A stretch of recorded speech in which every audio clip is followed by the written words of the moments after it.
Hello, Bob Wilkes here with a video short.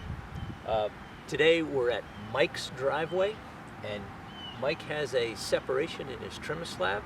Now this was due to a change in length over time. This is well over a year old, and this can happen if the joint was not glued to the concrete or if the joint was not particularly tight. If these pieces went in real tight, you don't see the shrinkage. This one happens to have not been tight. So we are gonna fix this for Mike with a zip tie, and I'll show you how to do that. Here's that joint. See how much it's opened up. And here's how we're gonna fix it. So first, we're gonna pull out a little bit of Trim-A-Slab, and we'll stretch it a little bit. You'd be surprised how stretchable it really is.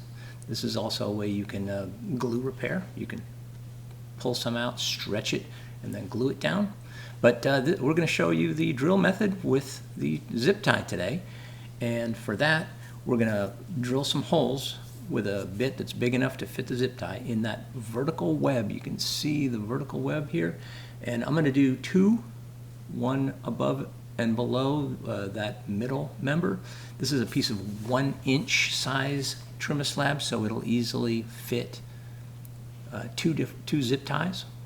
One high, one low. This will just make for a tighter joint. You can probably get away with just one, especially on 3/4 or smaller.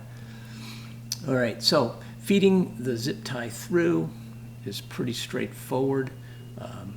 You may need to go back and forth a little bit, cinching this up to get it really tight. The more you have stretched it out before you start, the easier this step will be. So you might have to pull it in and work the zip tie and get it nice and tight.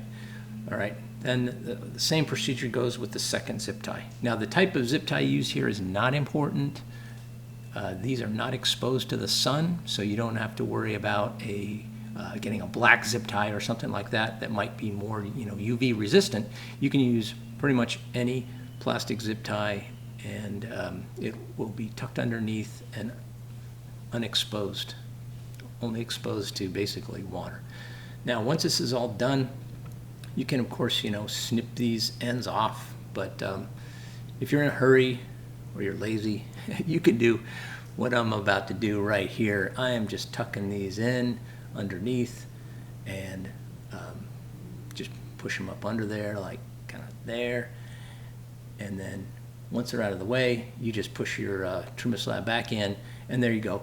That joint is going to be, as good as new, or maybe even better if you hadn't done this before. So here's what it looks like. We're going to have to clean this up. One side got a little bit dirtier than the other, but this method is going to take a joint that looks like this, and it'll turn it into that. Thanks for watching.